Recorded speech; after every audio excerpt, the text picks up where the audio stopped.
Assalamualaikum warahmatullahi wabarakatuh. Halo teman-teman semua, pernahkah kalian melihat seseorang yang sangat sopan di depan umum tapi kasar kepada keluarganya di rumah?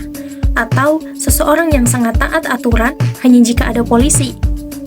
Di dunia akademik, kita mengenal 3 istilah yang sering tertukar: etika, moral, dan akhlak. Sekilas mereka tampak sama, tapi jika kita bedah secara epistemologis, ketiganya memiliki ruh dan derajat yang berbeda. Saya Ilmi Napiah, mahasiswa PAI semester 2, dan hari ini kita akan menyelami perbedaan fundamental ketiganya selama beberapa menit ke depan. Pastikan teman-teman semua menyimak, karena ini adalah fondasi kita sebagai seorang mahasiswa. Pertama, kita bahas etika. Secara etimologis, etika berasal dari bahasa Yunani, yaitu ethos. Dalam dunia filsafat, etika adalah ilmu yang menyelidiki mana yang benar dan salah, menggunakan kekuatan rasio atau akal manusia. Etika itu universal secara logika.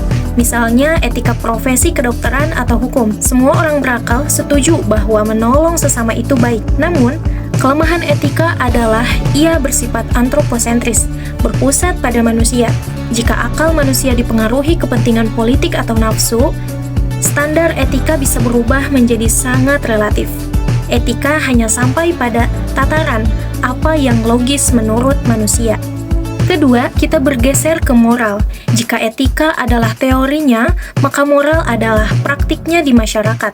Berasal dari bahasa Latin, mores, yang berarti adat atau kebiasaan. Moral sangat terikat pada ruang dan waktu. Apa yang dianggap bermoral di desa kita belum tentu dianggap sama di luar negeri. Contohnya, tradisi cium tangan kepada orang tua di Indonesia dianggap sangat bermoral, tapi di Barat mungkin hanya jabat tangan biasa. Moral menjaga harmoni sosial, namun ia rapuh karena ia mengikuti tren zaman. Apa yang dianggap tabu 50 tahun yang lalu bisa jadi dianggap biasa pada hari ini karena konsensus masyarakat yang bergeser. Nah, disinilah letak keistimewaan kita sebagai muslim. Kita punya akhlak. Secara bahasa, akhlak berasal dari kata khuluq. Uniknya, kata ini merupakan satu akar dengan Khalik, sang pencipta. Ini menunjukkan bahwa perilaku seorang hamba tidak bisa dipisahkan dari penciptanya. Menurut Imam Al-Ghazali dalam kitab Ihya Ulumuddin, akhlak adalah malakah, sifat yang tertanam kuat di dalam jiwa. Jadi, jika kamu jujur karena sadar Allah melihat kamu, itulah akhlak. Perhatikan surah Al-Qalam ayat 4. Wa innaka la'ala khuluqin azim. Allah memuji Rasulullah bukan karena etikanya yang hebat, tapi karena akhlaknya yang agung. Mengapa? Karena akhlak bersumber dari wahyu abadi dan mutlak. Kejujuran akan selalu baik sampai kiamat. Tidak peduli apakah masyarakat menganggapnya tren atau tidak. Rasulullah menegaskan misalnya, innama bu'itsu li utammima makarimal akhlaq. Beliau datang bukan sekedar membuat aturan sosial, tapi menyempurnakan kualitas jiwa manusia di hadapan Tuhannya. Baik teman-teman, sebagai mahasiswa pendidikan agama Islam, kita juga perlu tahu bagaimana standar baik dan buruk ini ditentukan dalam sejarah pemikiran Islam. Kaum Mu'tazilah berpendapat bahwa akal manusia sudah cukup kuat untuk tahu mana yang baik, namun kaum Asy'ariyah yang mayoritas kita ikuti mengingatkan bahwa akal manusia itu terbatas dan seringkali disetir oleh hawa nafsu.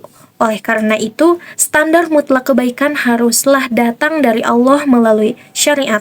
Ini terdapat dalam Al-Quran Surah Al-Baqarah ayat 147. Akal kita bertugas untuk memahami dan mengaplikasikan maksud Allah tersebut, bukan justru membuat definisi kebaikan sendiri yang melawan fitrah agama. Dan untuk kesimpulannya, etika ada di kepala, moral ada di lingkungan, tetapi akhlak ada di dalam jiwa yang terhubung dengan Sang Ilahi. Menjadi mahasiswa pendidikan agama Islam bukan hanya soal lulus ujian UTS atau UAS, tapi bagaimana kita membuktikan bahwa ilmu kita berubah menjadi karakter. Jangan hanya menjadi orang yang etis karena takut hukum, atau bermoral karena takut omongan tetangga, tetapi jadilah orang yang berakhlak karena cinta kepada Allah Subhanahu wa Ta'ala. Seperti kata Mutiara, ilmu tanpa adab atau akhlak hanya akan melahirkan kesombongan. Saya Ilmi Napiah, terima kasih atas perhatian teman-teman semua. Mari kita hiasi diri dengan akhlakul karimah. Wassalamualaikum warahmatullahi wabarakatuh.